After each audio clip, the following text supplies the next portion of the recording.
It feels like the same cast of characters end up in the college football playoff, right? I mean, it's Alabama, it's Clemson, it's Ohio State, it's Oklahoma, and you may get a random one thrown in there from time to time looking at you, Cincinnati. Come on, you let me down, Cincinnati. But even more so than the college football playoff, the conference championship games tend to maybe not be the same, maybe a little bit of the similarity of opponents and things like that. But one of the more frustrating things has been, are they actually truly putting the two best teams into the conference championship games if you're playing in divisions? That's a good question to ask. And that's one that we're going to try to answer here, and the response today by the NCAA at what might be taking place, not just for the SEC, but for all of major college football going forward. And that's our topic today on Ever to Podcast, which is our short form video and audio podcast series where we talk about the stories, the news items, and the things that are just prevalent on the Auburn family's mind right now, where we cover the whole of the Auburn experience. Whether you are watching here on YouTube or you are listening on the audio podcast, we appreciate you hanging out with us. And if it's your first time here, please do subscribe on either or both formats so you don't miss any of the content we put out on either of those formats other than the show as well. College football playoffs and conference championships games probably will never be the same after this point if teams, I was about to say coaches, but yes, coaches, teams, programs, take advantage of something that has taken place this past Wednesday, May the 18th, I believe it is, where the NCAA has relaxed, that is the phrasing that is being used, relaxed the requirements they have for conference champions and what you have to do, and in terms of divisions and things like that. I'm not going to get into the whole terminology and all the things. You can go look it up online. They actually did a post on social media to share this. So I'm not even sure they thought this was going to be that big of a deal, but it is. It's a huge deal for not just the SEC, but for all of college football. Just to put it into layman's terms, what is taking place is that now, effectively, if a conference chooses to do so, they do not have to play the best of the West. Let's just use the SEC, the best of the West and the best of the East. They can take the two best teams, however they want to determine that, and put them in there no matter their division. But also what this may do is have a ripple effect for not just the divisions, the structure of the league, but scheduling as a whole for all of college football, but for our purposes, the SEC, and for Auburn's football schedule. So let's pare it down just a little bit to the SEC, but I guess we could take a little bit of a broad look here. Look at the Big 12. I'm trying to remember if it's actually the Big 12 anymore. They call themselves the Big 12. Do they actually have 12? I think they will at some point soon. Just think about it. It's when you start talking about Pac-12, Big 12, Big 10, it just gets really confusing. They've been doing this no divisions things for a while, and it seems to have worked out pretty nicely for them. They seem to put the best in there every single time, whether that's Oklahoma, Baylor, I was about to say Texas. Apparently Texas was back at some point, but they're still not back. The Big 10. You typically get probably the best in the divisions there, but there's been occasions where Ohio State and Michigan are the two best teams, and even though they just played in the final week of the season, they probably still should be playing for the conference title. It probably should go down that way. Let's look at the SEC. Alabama, it pains me to say it. I'm going to just say it. It's fine. It's the reality that we live in, right? You got to just face it at some point.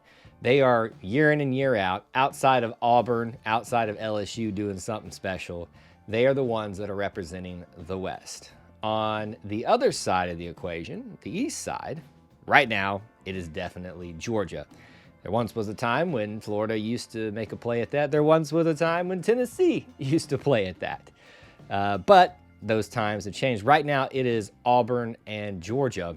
And really, when you kind of look at the way things are shaping out at this moment in the structure of the SEC, year in and year out, we seem to be getting the best of the SEC. Yes, I believe Auburn is. Alabama and Georgia, both representing the West, and the East and coming together in the conference championship game and pretty much getting into the playoff no matter what these days. That's just how it rolls for them, I guess. But what happens if that's not the case? What if it's a year where Alabama and LSU, thinking back to 2019, what if they're the two best teams, even though one beat the other in the regular part of the season? What if they are? What if it's Florida and Georgia?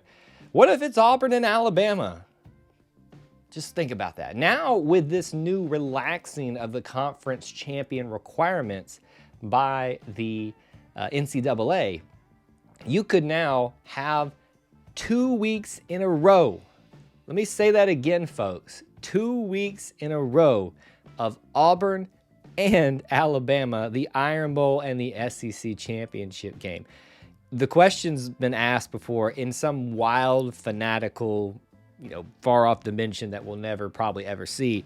What would happen if Auburn and Alabama somehow met in a national championship game? I think the world would just implode on itself. That's why it's in some pocket dimension that just can't ever happen in our reality, because we would literally just explode into nothingness because of the sheer ferocity and intensity with which that can happen. Now, this can happen if the SEC chooses to do so, which is why it's so important for Auburn and then why it's so important for every team in the SEC as well. You want to know that you're putting the best out there, right? So if you got two on the same side of the division and one eliminates the other from going to the conference championship game, you're kind of hurting yourself overall in getting them into the playoff the way it's structured right now. Let's take it a step further, though. There's been a lot of discussion, and probably a discussion I want to have a little bit further later on down the line as we start getting more information about this, about conference realignment, conference restructuring, scheduling changes. What this has done by the NCAA is it's made those changes more easy to take place and probably now more likely. What do we mean by that? Well, obviously, we know that it's a reality that Texas and Oklahoma are coming into the SEC.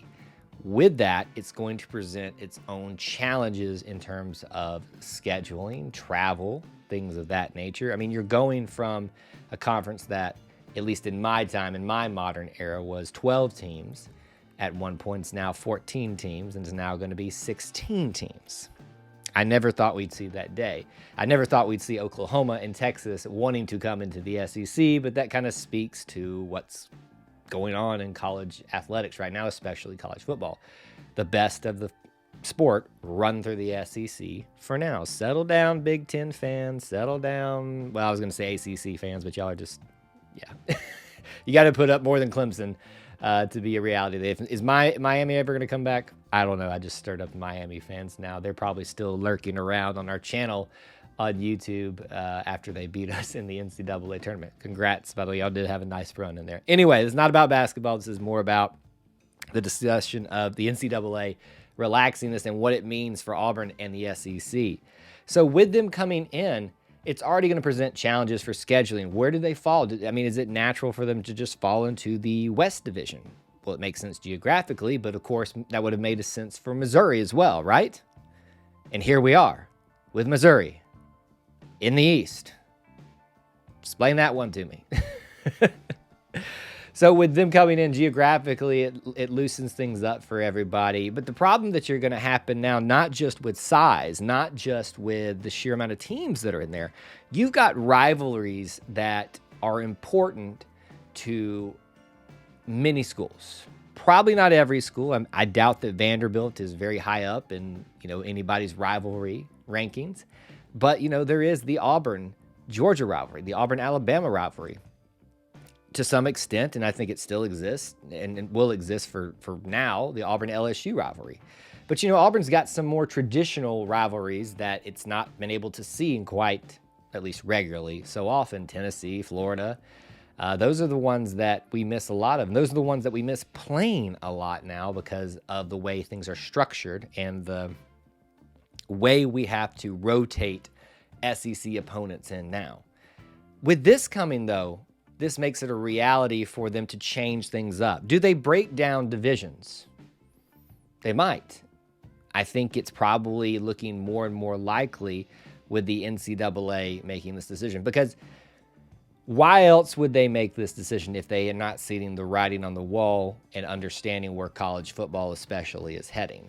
Why else is this necessary? Because they put the rule in place for a reason. They put these rules about who could represent your conference championship game and divisions and all that kind of stuff.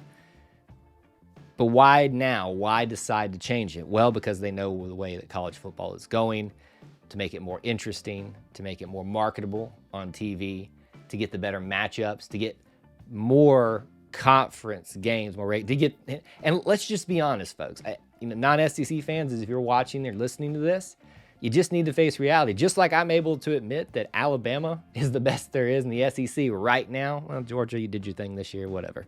So you need to be able to understand that the decisions that are being made by the NCAA are largely going to benefit the SEC. And they know where their money is going to be made, especially with Oklahoma and the cash cow that Texas, even though they're not back yet, coming into the SEC is going to be. They're going to have to change things up. They're going to have to make things easier to not just keep rivalries, to not just make sure that we see a frequent amount of opponents, but to think about things geographically, cost of traveling, time traveling. It's all going to play into this. And what we're seeing with this decision by the NCAA today is just, I don't want to call it a nail in the coffin, because to me that sounds like a bad thing. I don't necessarily think this is a bad thing. With all things that change, there is a good and a bad to it. And it's all about what each individual school and what each individual conference does with these changes that come down with the NCAA. I do think that, as much as I like divisions, and I think that Auburn, I know I keep saying Auburn, but the SEC could benefit still from keeping it in divisions and moving Oklahoma and Texas into the West, and moving Auburn and Missouri over there, and moving Auburn and Alabama over to the East. Yes, it makes it a little bit loaded on the East then, but things change, and I think it will change more quickly than a lot of people are willing to admit. I do think that divisions can survive, but when you have this opportunity, when you have the ability to solve scheduling problems, issues that Auburn, let's be honest, has said, we want to see Tennessee, we want to see Florida more frequently. I believe it was the Big 12 that went to the 3-5-5 schedule, where they were seeing, or some conference said that they were going to, or something like that, where they have 3 rivalry games each and every year. And then they play 5 conference teams one year, and then the other 5. And that may not be exactly the case with Big 12, but you kind of get the idea there. Is every other year you're seeing one of the teams in the conference. So you're only going 1 year without getting a chance to interact with them, to travel there, to experience what it's like at that particular stadium, to have them come there and experience what memories can be made college football wise. So this decision by the NCAA is huge for the SEC. It's huge for Auburn, because how many times have we talked about Auburn's been left out of, just in general, something simply because, Alabama was better or Georgia was better. This is now the scenario where if somehow Auburn goes on one of their miraculous runs and maybe loses to an Alabama in the last game of the season, it can still happen that they meet in the conference championship game if the structure changes, if the SEC chooses to do so, which I believe they would at this point. Will there be big changes? Maybe not, but you can definitely feel a seismic shift in college football coming, and a seismic shift coming for the SEC, and especially for us as Auburn fans. Prepare yourself, folks. It is on the horizon. That's my thoughts on the NCAA news. Thank you for tuning in to this edition of Ever to Podcast, where we talk about anything that is prevalent to the Auburn family, covering the whole of the Auburn experience. Make sure you're subscribed here on YouTube or on the podcast, and or both. Do both of them. Both are good. They have different content everywhere else, and we appreciate you tuning in to this edition today. Till we talk to you again, War Eagle.